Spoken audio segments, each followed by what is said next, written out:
ambooti galuu farda bitaniiti fardaan gulufuu akkanatti seetee wal faana buluu of kabajaniiti namas kabajuu.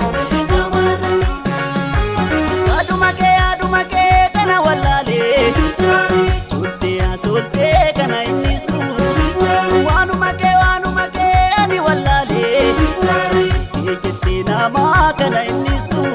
horus ta'ee har'aa yoomuu taana walii galuu qabna ammas taana chuuttee asooltee dhiisii jenna jettee namaa dhiisii jenna wayya sittime si wayya sittime si wayya sittime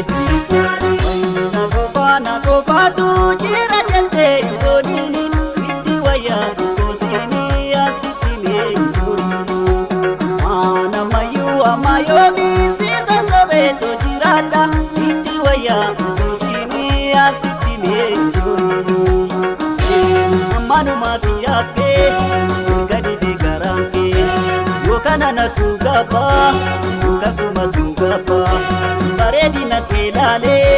si waliin maradhu miidhagina kee laalee si wajjin maradhu ammanumaati yaabbee gadi garankee yookaan anatu gaba akkasuma gaba bareedina kee laalee si waliin maradhu miidhagina kee laalee si waliin maradhu.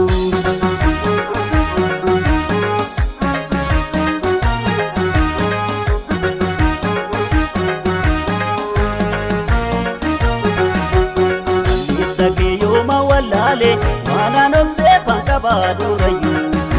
ijaaraanii toodiigu waan salphaasee teelakkisii wayyuu kana jennaan sana jeefe waanuma saatan wallaalee amma olii gadi kaatu maaliin jiruu keeno jedhu shakkii addeeti jabaatu. Warra galaa warra bolee duubaa angoni naltu maseena duubaa naafuma lafaa seetoo na duubaa nan du'a malee namni nyaatu.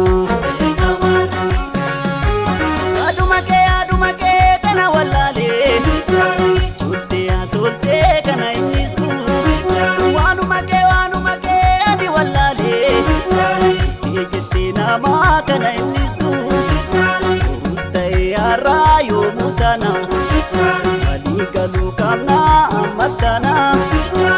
chuuttee asooltee dhiisii jenna jettee namaa dhiisii jenna wayya sittime si wayya sittime si wayya sittime na qofaatu jira jettee yooniini sitti wayya goosini asittime yooniini maanamayyu ammayoomi siisa sobeeto jiraadha sitti wayya goosini asittime yooniini ammanumaati yaabbee gadi garankee yookaan anatu gaba akkasuma gaba bareedina kee laalee si waliin maradhu miidhagina kee laalee si wajjin maradhu ammanumaati yaabbee gadi garankee yookaan anatu gaba akkasuma